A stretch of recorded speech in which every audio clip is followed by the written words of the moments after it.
네, 최근 정부가 일제 강제동원 피해자 배상 문제를 두고 일본의 기업이 아닌 제3자 변제 방식을 제시했습니다. 피해자들은 반발했고요. 일본 정부는 현실적이라는 입장을 내기도 했죠. 또 지난해 일본이 이 반경 능력 보유를 선언하며 방위비를 늘려가는 것에 대해서도 우려가 큽니다. 자, 얼마 전까지 주 오사카 총영사를 지내시면서 문재인 정부와 윤석열 정부 모두 경험한 아주 특별한 분이십니다. 조성열 북한대학원 대학교 초빙 교수와 자세한 이야기를 나눠보겠습니다. 교수님 어서 오세요. 예, 안녕하세요. 반갑습니다. 네. 자, 새해 복 많이 받으시고요. 예, 감사합니다. 네. 자, 2021년 6월부터 지난해 9월까지 주 오사카 총영사로 계셨습니다. 이 두 정부에서 주 오사카 총영사직을 경험하셨는데 이 정부가 바뀌면서 또 일본 내에서 한국을 바라보는 시각 이런 것도 궁금하거든요. 좀 어떻게 느끼셨습니까? 예, 제가 일본에서 느낀 부분들은 뭐 일반 국민들은 뭐 크게 인식을 못하지만 네. 지식인들이나 특히 정치인들의 경우는 굉장히 이분법적으로 보는 것 같습니다.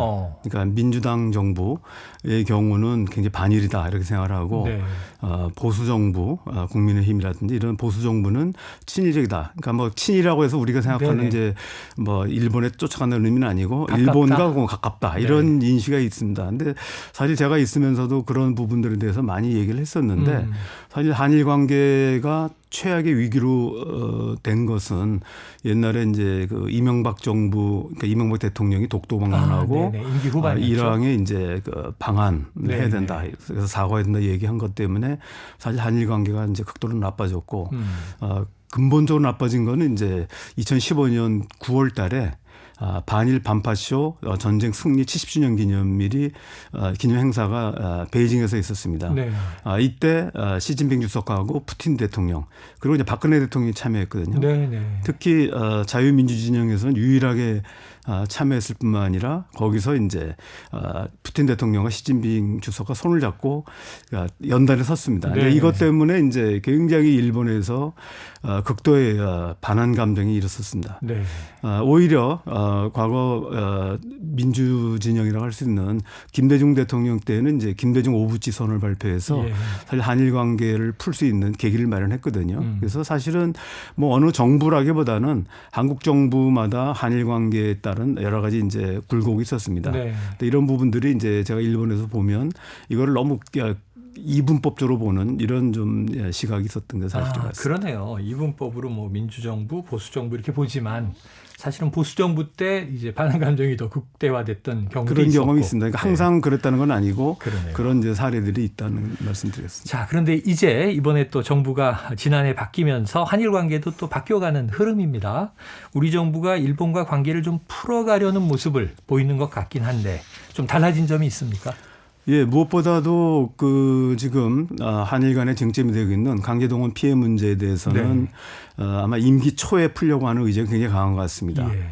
그 배경에는 과거에 이제 한일 관계를 풀 때 특히 박근혜 정부 때 위안부 합의할 때는 이제 정권 말기하다 보니까 동력이 크게 약화되고 또 실제로 이제 그게 계기가 돼서 정부에 대한 반대 투쟁들이 있었던 것 같습니다. 네. 아마 그렇기 때문에 초기 1년 이내에 이 문제를 해결하려고 하는 것 같고 또 이걸 좀 시간을 끌다 보면은 이제 내년 4월에 총선이 그렇죠. 있기 때문에 잘못하면 이제 집권 여당으로서 부담스럽다고 생각하는 것 같습니다. 네. 이런 부분 때문에 좀 서두르는 감이 있습니다. 그래서 초기에 해결하려는 그런데 무엇보다도 의지가. 이제 미국의 의지도 강한 것 같습니다. 네. 미국이 이제 중국을 포위하는 네. 반중 전선을 구축하는데 여기 이제 동아시아 전략의 핵심이 한국과 일본인데 양국이 사이가 나쁘기 때문에 하루빨리 어떤 한일 관계를 개선해야 된다. 또 이걸 바탕으로 안보 협력을 해야 된다. 뭐 이런 부분들에 대한 외부 압력도 있었던 것 같습니다. 자, 미국의 외부 압력도 있었던 것 같다. 지금 문제가 되고 있는 이 강제동원 피해자 배상 문제, 오사카에 계실 때부터 이건 뭐 현안으로 쭉 이어져 왔는데요. 최근 정부가 강제동원 피해자 배상 문제에 이 제3자 변제 방식을 공식적으로 제시했단 말이죠. 자, 어떻게 좀 평가하시는지요? 예, 그동안에는 이제 대위 변제 방식이라는 게 논의됐고 네.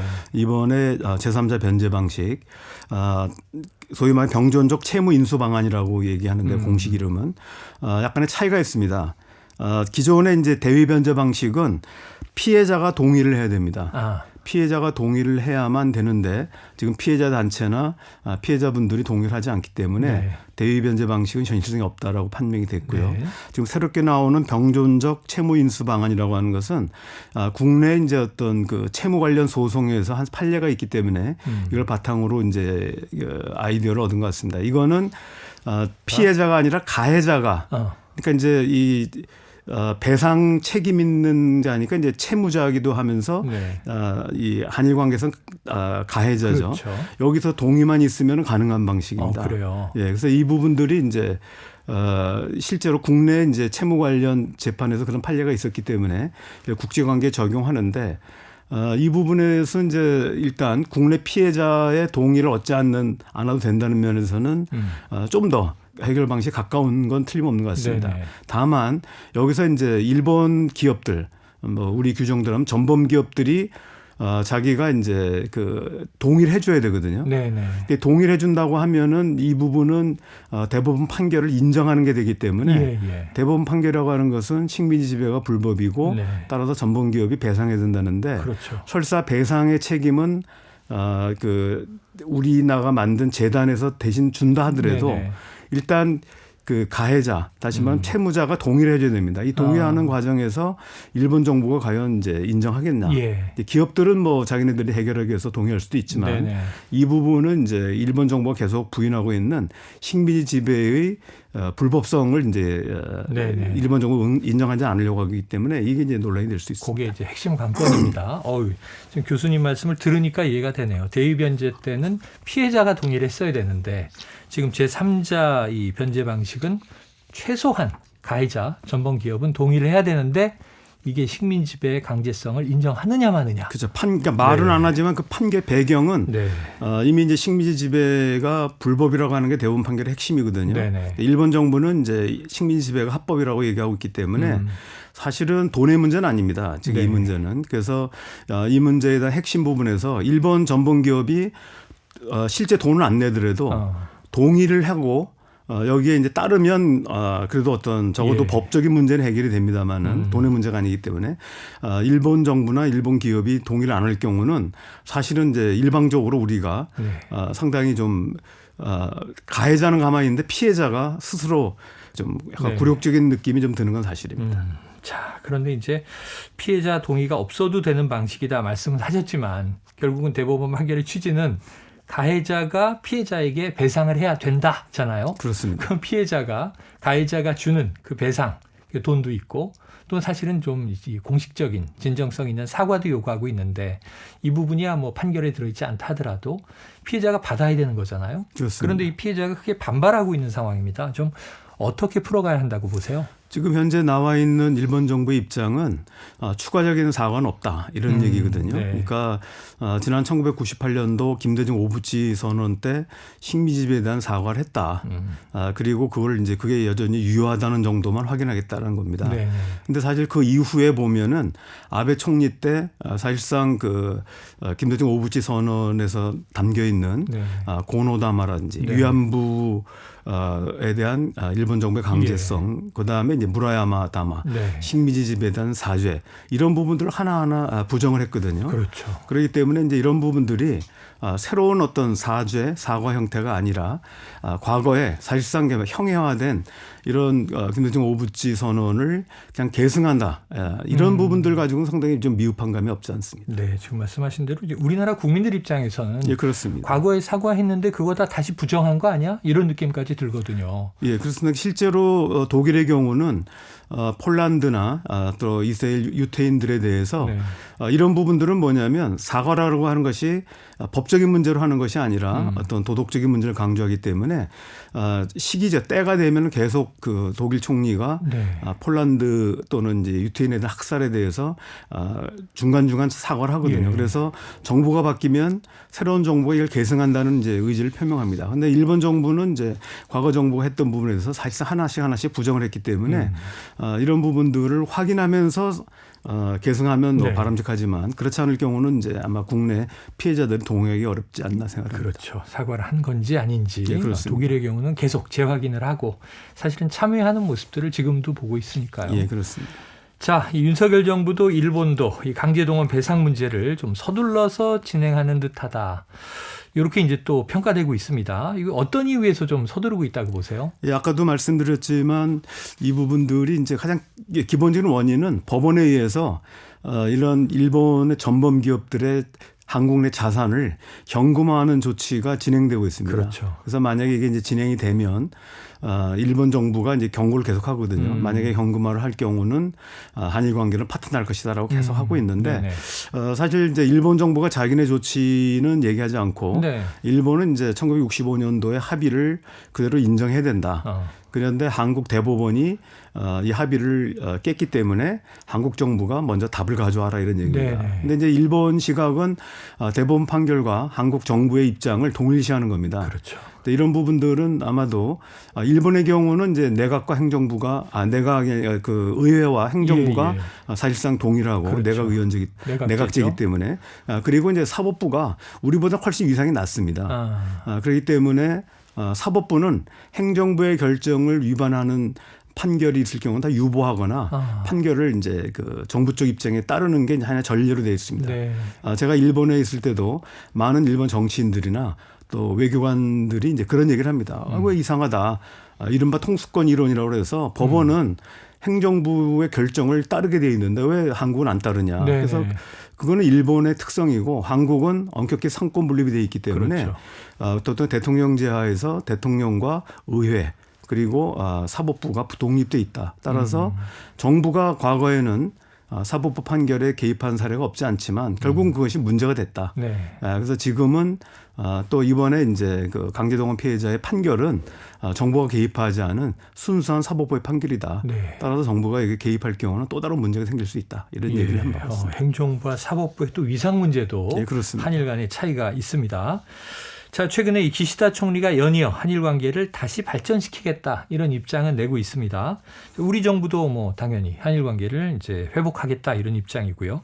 그럼 지금 상황에서 우리 일본 관계 개선에 나서는 이유 아까 미국의 압력도 언급을 해주셨는데 사실 가장 뭘까요? 큰 거는 이게 이제 그 문서로 확인하기는 어렵지만 과거에도 박근혜 정부 때도 한일 관계 특히 위안부 합의하게 됐던 가장 큰 배경이 미국의 영향력이라고 알려져 있습니다. 아까도 말씀드렸지만 사실은 이제 2015년 9월 달에 그 박근혜 대통령이 미국과 일본의 반대도 불구하고 천안문 그 막내에 오른 바가 있습니다. 열병식에 참석을 했죠. 거의 뭐 아주 적극적인 반일 의사를 표시했기 때문에 이때 이게 오히려 역풍을 불어가지고 미국이 이제 박근혜 대통령을 미국으로 초청해서 엄청나게 이제 압력을 가했다고 하고요. 그것 중에 하나가 위안부 합의였습니다. 그렇기 때문에 이번의 경우도 미국이 인도태평양 전략을 추진하고 있고 여기서 한국과 일본의 안보 협력이 절실한 입장이라고 볼 수 있습니다. 아마 그런 부분들이 저는 이제 보이지 않게 크게 작용했다라고 생각합니다. 자, 보이지 않게 작용하고 있다. 자, 말씀하신 대로 이제 한일 관계에서 안보, 경제, 또 역사 문제 이 좀 노선을 나눠서 대응해야 한다. 그래서 과거 또 다른 정부에서는 뭐 투트랙이라는 얘기도 나오고 그랬었는데요. 근데 이번 정부에서는 좀 이걸 한꺼번에 해결하려는 움직임인 것 같아요.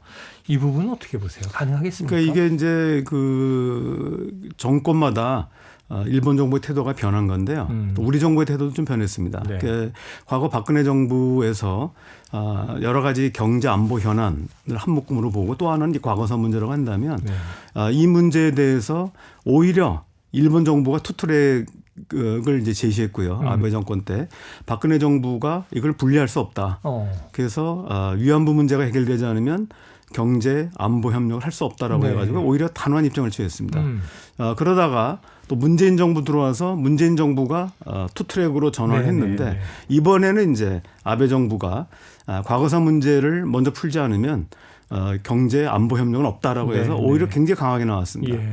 결과적으로 지금 이제 윤석열 정부하고 일본의 기시다 내각하고 이런 부분에서 현재 이제 원트랙으로 원샷 딜에 이제 합의한 거라고 볼 수 있습니다. 원샷 딜에 합의한 것으로 본다. 그렇기 때문에 그런 면에서 본다면은 그동안에 이제 일본이 굉장히 고압적인 자세를 취했고 박근혜 정부 때는 또 우리가 그랬습니다만은 결국 이 부분은 좋게 얘기하면 이제 합의를 한 것이고 나쁘게 얘기하면은 결국 일본이 고자세를 취하고 있는데 우리 정부가 거기에 따라가는 이런 아니냐. 모양을 보여주고 있어서 좀 안타까운 점도 있습니다. 자, 지금 교수님 말씀하신 대로 이제 그 핵심 축 중에 하나가 이제 미국의 압력이라고 하는 게 한미일 공조가 중요해진 상황이란 말이죠. 또 인도 태평양 전략이라는 게 등장을 했고 안보 문제를 좀 짚어보죠.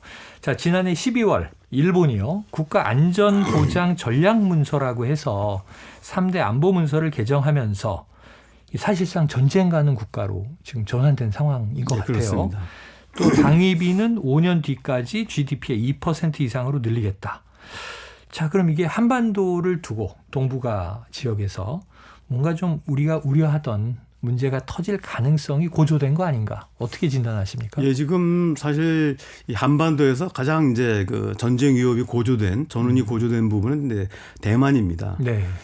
작년에 있었던 제20차 공산당 대회에서 시진핑 주석이 대만에 대한 무력 사용을 배제하지 않겠다라고 얘기했습니다. 네. 그래서 그 타이밍을 볼 때 이제 2027년 전후가 굉장히 유력한 시간으로 보고 있습니다. 네. 왜냐하면은 중국 인민해방군 창군 100주년이 되는 해고요. 네. 그래서 인민해방군이라는 의미 자체가 인민을 해방해야 되는데 아직 해방하지 못한 부분이 중국식 논리로 하면 이제 대만이 아직 해방되지 못했기 때문에 그 이전에 뭔가 대만에 대한 무력 행사를 하지 않겠냐 하는 부분이 있고요. 또 하나는 시진핑 주석이 무리하게 작년에 3연임에 성공을 했습니다. 네. 근데 지금 많은 전망이 4연임도 시도하지 않겠냐라고 보는데 그 시점이 2027년입니다. 네. 2027년이 제 21차 당대회가 있거든요. 그래서 그 전후 후보다는 전에 뭔가 그 업적을 세워야 되기 때문에 하지 않겠냐라고 하는데 이번에 이제 일본의 국가안보 전략 그리고 방위 전략, 그다음에 이제 방위 계획. 여기서 보면은 목표 연도가 1단계 목표 연도가 2027년입니다. 네. 아까 그 사회자도 얘기하셨지만 그 GDP의 2배로 올린다는 목표 연도가 바로 2027년이고요. 네. 그런 면에서 본다면 중국으로부터 오는 장기적인 지정학 리스크를 대비한 이런 측면이 있는 건 사실입니다.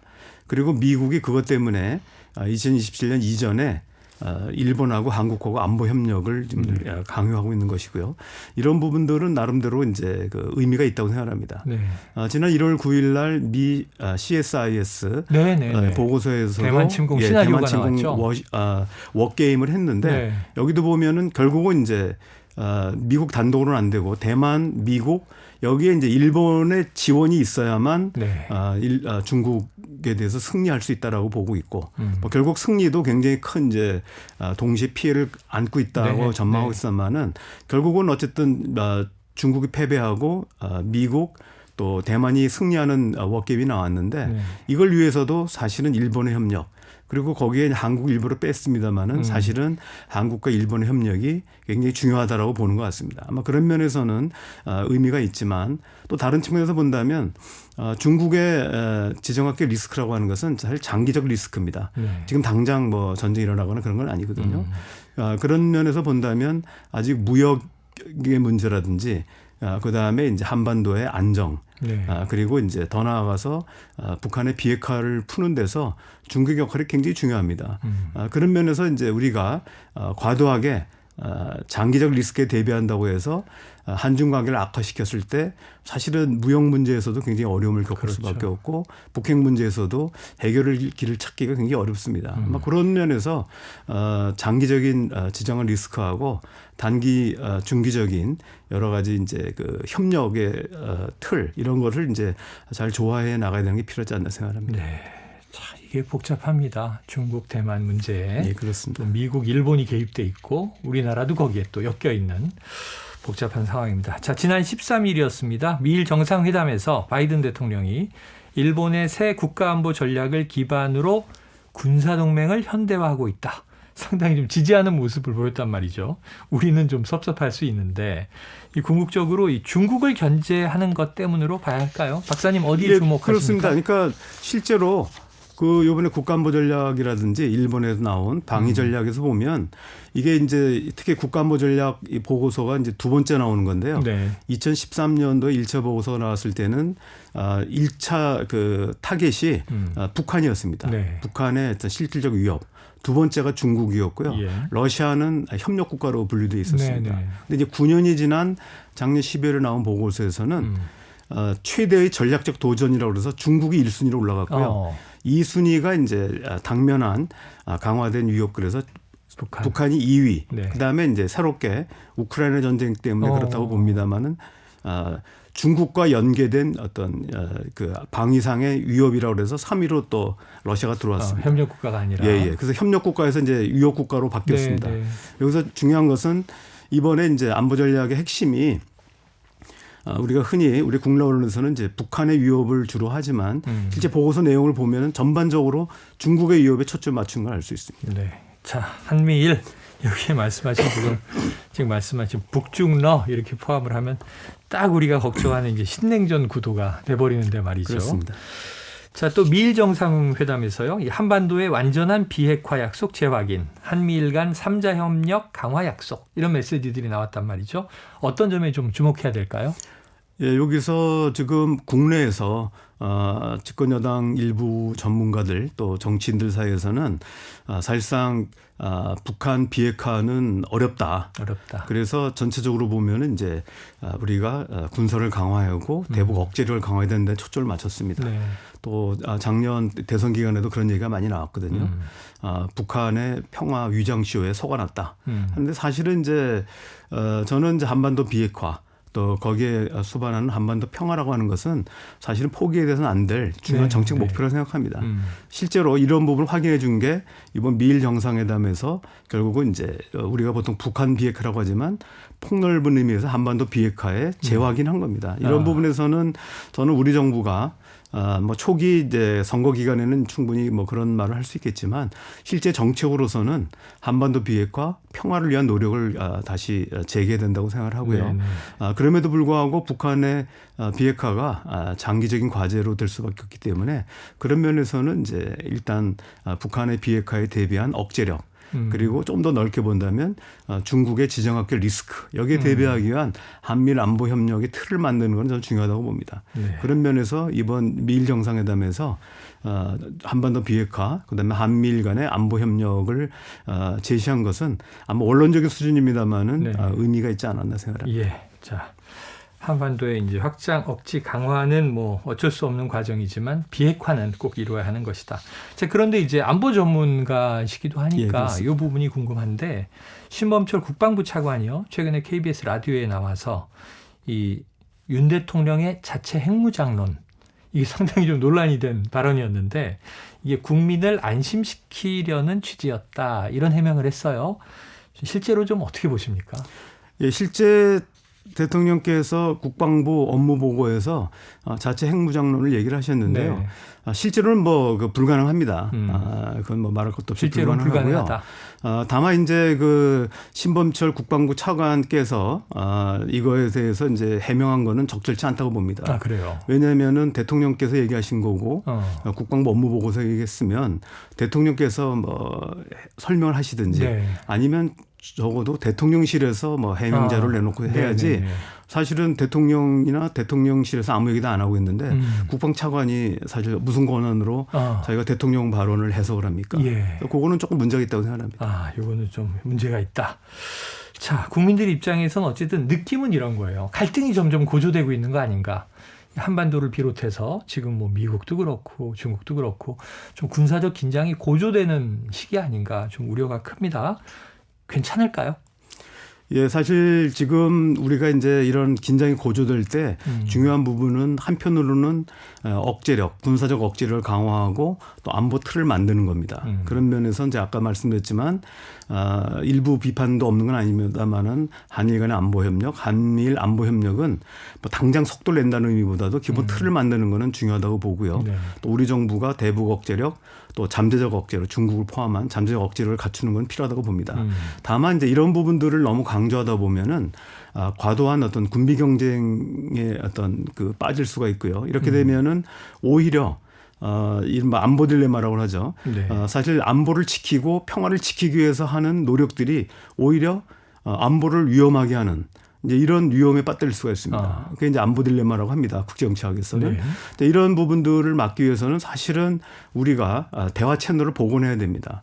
지금 북한하고 말싸움을 하고 뭐 여러 가지 갈등을 한다 하더라도 여러 통로를 통해서 대북 어떤 대화 채널을 확보해야 되고요. 또 중국과도 역시 그런 노력이 필요합니다. 뭐 중국과는 뭐 그런 대화 채널을 갖고 있는 걸 알고 있지만은 그렇죠. 이제 북한하고는 제가 알기로는 그런 채널을 공식 비공식 채널이 다 막혀 있는 걸로 알고 있습니다. 이런 거는 굉장히 오해에 의한 우발적 충돌이 발생할 수 있고 우발적 충돌이 자칫 국지전이 이제 전면전 특히 북한이 핵을 사실상 보유하고 있기 때문에 핵전쟁으로까지 비화할 수 있습니다. 네. 그런 면에서 앞서 미일 정상회담에서 한반도 비핵화에 대한 지지를 얘기한 것은 비핵화에 맞춘 측면도 있지만 이거를 계기로 해서 북한과 대화 용의가 있다는 미국의 태도라고 봅니다. 네. 이런 부분에서는 우리 정부가 너무 지금 대북 억제력 그다음에 핵무장론 이런 식으로 해서 강대강 분위기로 몰아가기보다는 북한의 어떤 강경 태도에 대해서는 적절한 대응이 필요하지만 또 한편으로는 여러 개 대화 채널을 뚫기 위한 또 물밑 노력이 병행돼야 되지 않나 생각합니다. 네, 항상 이게 투트랙이죠. 네, 그렇습니다. 안보는 철저하게 강화하지만 대화의 채널은 가동한다. 안보를 강화하다가 안보가 불안해질 수 있다. 네, 중요한 그렇습니다. 말씀을 해주셨습니다. 자, 윤석열 대통령이 연초 인터뷰에서요, 이 미국과 핵의 공동 기획, 공동 연습을 논의하고 있다. 자, 근데 바이든 대통령은 이 한국과 공동 핵 연습 논의에 대해서 노라고 대답해서 한번 혼란이 일었어요.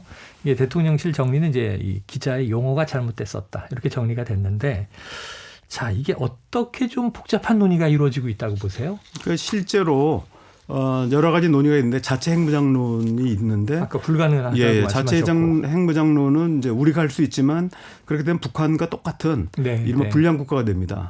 그리고 우리가 핵물질을 전액 해외에서 수입하는데 이미 좀 국내 잔류한 거 가지고 만들 수는 있지만 곧 이제 끝나게 되고 그다음에 원자력 발전은 다 스톱입니다.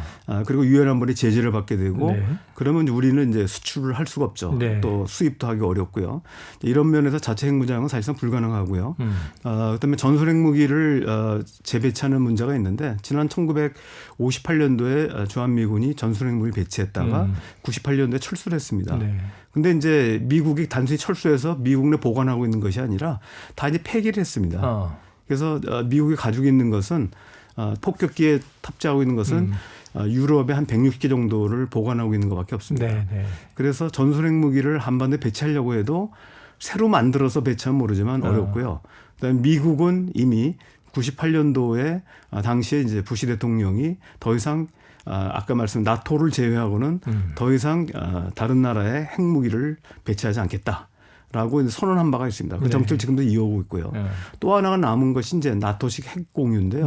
나토식 핵 공유는 이제 핵무기는 그 유럽의 5개국의 6개 이제 미군 기지에다가 핵무기를 놓습니다. 그리고 이것을 이제 투하하는 폭격기는 유럽 국가들, 나토 회원국의 공공기를 이용하는 거죠. 그러나 이 사용 권한, 결정 권한이라고 하죠. 코드를 넣어야만 그게 이제 가동이 되는데 이 부분은 이제 100% 미국이 통제하고 있습니다. 그렇기 때문에 우리가 핵 공유라고 하는 것은 일단은 핵무기가 유럽 땅에 있고 그다음에 이거를 투하하는 투발 수단이 나토 회원국의 공공기라는 것 때문에 공유라고 하는 것이지 결정권을 가지고 있다는 얘기는 아닙니다. 이번에 이제 윤 대통령이 얘기하셨던 핵 공동기획 공동훈련이라고 하는 것은 작년에 있었던 한미 연례안보회의 SCM에서 합의된 내용입니다. 그래서 그 자체는 뭐 문제가 되지 않습니다. 그래서 이 부분은 뭐냐면 실제로 이제 미국이 하는데 이 부분에서 한국 정부의 의견을 청취하겠다는 정도에 불과합니다. 그래서 아까 말씀드렸듯이 나토 핵공유라고 하는 것은 핵무기가 한국 땅에 있고 또 그걸 투하하는 폭격기가 우리 공군이 폭격기가 있어야 됩니다. 근데 다 없거든요. 그리고 만약에 이제 나토식으로 하게 되면은 무슨 문제가 있냐면 만약에 핵무기를 만약에 남한 지역에 한국 지역에 놓게 되면은 아마 북한도 놀라겠지만 사실은 중국이 자기를 겨냥한다고 생각할 겁니다. 그렇게 되면은 더 복잡한 일이 생깁니다. 그리고 또 하나는 이제 현재 투발수단이 발전됐기 때문에 굳이 핵무기를 그 한반도 네네. 남한 지역에 놓지 않더라도 괌이라든지 이런 데서 날라오면은 몇 분 만에 예. 특히 탄도미사일을 쏘게 되면은 음. 거의 뭐 5, 6분 안에 오기 때문에 사실은 뭐 굳이 배치할 필요도 없습니다. 그래서 지금 윤 대통령이 얘기하신 핵 공동기획, 공동훈련이라고 하는 것은 그런 의미에서 보면 나토 핵 공유보다는 훨씬 낮은 수준이고요. 낮은 단계다. 다만 한국 정부가 우려하니까 이런 부분 이제 그 핵 투하 훈련할 때 수시로 핵 전략 자산들을 한반도에 이동하는 것을 이제 약속을 한 겁니다. 네. 알겠습니다. 그래서 또 이종석 국방부 장관도 나토식 핵 공유 방식은 고려하지 않는다. 네, 그렇습니다. 그랬으니까. 실제로 불가능하다고 봐요. 야, 지금 뭐 굉장히 복잡한 상황이긴 한데 결국은 전술핵 배치든 뭐 자체 핵무장이든 이게 쉬운 상황은 아닙니다. 이 통일부가 올해 밝히기도 했죠. 대화 채널을 어떻게든지 좀 복구하겠다. 그게 좀 잘 가동되기를 희망해 보면서 야, 오늘 굉장히 복잡한 문제를 쾌도난마해 주셨습니다. 자, 오늘 얘기는 여기까지 정리하죠. 말씀 감사합니다. 예, 감사합니다. 예, 지금까지 조성열 전 총영사의 이야기를 들었고요. 자, 이 인터뷰는 오늘 오전에 사전 녹음이 됐음을 알려드립니다.